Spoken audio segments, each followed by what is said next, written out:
Naples is the city of folklores and breathtaking views over the sea. It is the birthplace of pizza margherita and of the real espresso coffee. But few people know the dark side of Naples, the city of mysteries, where sacred and profane are mixed in a unique religious culture. Today, thanks to Fabio, one of our tour guides in Naples, we will discover this amazing city. So, when and why did you decide to become a tour guide? Well, it's a passion. It's a passion given me from my teachers during the high school, and then studying art, history. I deeply fall in love with my city.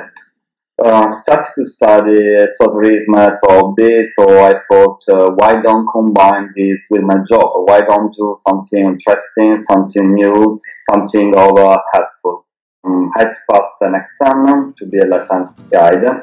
To be a professional guide, I got recognition in historical and cultural heritage, but especially to be a good guide, I'm local. Grew up here, grew up in my city, Naples. So I know the bright and dark side of my city. I know which kind of transport to catch.